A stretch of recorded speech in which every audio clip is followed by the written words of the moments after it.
আসসালামু আলাইকুম, welcome back to ফারিয়াস gallery. আশা করি সবাই ভালো আছো, সুস্থ আছো, সুন্দর আছো। তোমাদের পরীক্ষা কেমন হলো? যারা বি ইউনিটে পরীক্ষা দিয়েছো, তোমরা কি তোমাদের আশানুরূপ প্রশ্ন পেয়েছো, নাকি প্রশ্ন একটু বেশি কঠিন হয়েছে, নাকি ভালোই কমন ছিল? পরীক্ষা কেমন হয়েছে অবশ্যই কমেন্ট করে আমাকে জানাবে, এবং তোমরা কেমন এক্সপেক্ট করতেছো, কেমন নাম্বার পাবে তাও কমেন্টে জানাবে। আমি বলে দিব যে কতটুকু নাম্বার পেলে আসলে চান্স পাওয়া সম্ভব। এবং অনেকেই জানতে চাচ্ছ যে রেজাল্ট কবে দিবে। রেজাল্ট সাধারণত 4-5 দিন বা বেশি হলে 1 সপ্তাহের মধ্যেও দিয়ে দিবে। আর তোমরা যারা এক্সপেক্ট করতেছো বিভিন্ন নাম্বার, তাদের জন্য বলতে চাই, সাধারণত নিজের পার্সোনাল এক্সপিরিয়েন্স থেকে বলছি যে এই ধরনের এক্সপেকটেশন আর রেজাল্ট খুব একটা বেশি মিলে না। আমার পার্সোনালি মিলেনি, তাই আমি বলছি। তাই তোমরা খুব বেশি ঘাবড়ে যেও না যে খুব কম নাম্বার পাচ্ছ বা এমন কিছু। দেখবা যে যদি কপালে থাকে তাহলে ভালো কিছুই হবে, তাই ঘাবড়ে যাবে না। আর সবচেয়ে বেশি যেটা জিজ্ঞেস করছে সবাই, যে আসলে সর্বনিম্ন কত পেলে চান্স পাওয়া সম্ভব।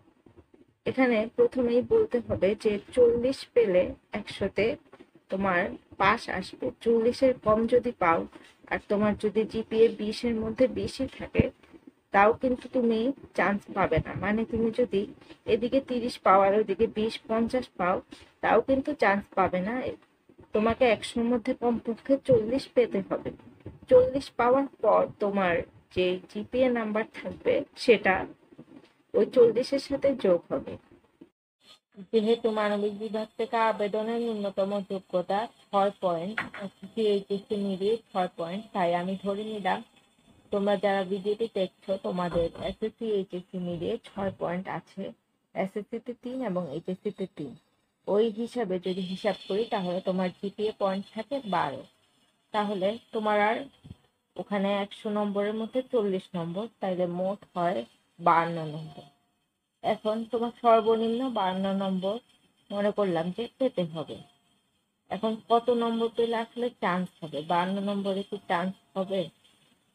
এখন এই প্রশ্নের উত্তর হচ্ছে, মানবিক বিভাগ থেকে তুমি যদি 55 থেকে 60-এর মধ্যে নাম্বার পাও, তাহলে সেই ক্ষেত্রে একটা সাবজেক্ট পাওয়ার চান্স তোমার থাকে। কিন্তু এই থাকাটা অনেকটাই অনিশ্চিত।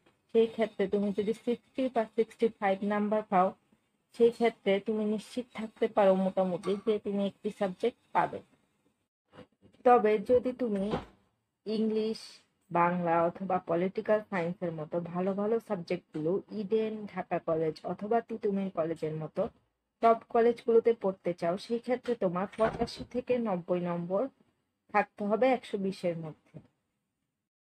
বিজ্ঞান বিভাগ থেকে অনেকেই জানতে চাচ্ছ যে অপশনাল যদি আমি ম্যাথের পরিবর্তে বাংলা অথবা ইংরেজি তাকাই, সেই ক্ষেত্রে কোনো সাবজেক্ট পেতে কি আমার অসুবিধা হবে কি না। এই বিষয়ে আমি আরো একটা ভিডিও করার চেষ্টা করব বিস্তারিত। তোমরা যারা ভিডিওটি দেখতে চাও অবশ্যই কমেন্ট করবে এবং চ্যানেলটি অবশ্যই সাবস্ক্রাইব করে রাখবে, যাতে পরবর্তীতে আমি যখন ভিডিও আপলোড দিব তখন তোমাদের কাছে নোটিফিকেশন পৌঁছে যায়। আর আজকের এই ভিডিওটি যদি ইনফরমেটিভ মনে হয় তাহলে অবশ্যই বন্ধুদের সাথে শেয়ার করবে এবং চ্যানেলটি সাবস্ক্রাইব করে দেওয়ার অনুরোধ রইল। ধন্যবাদ।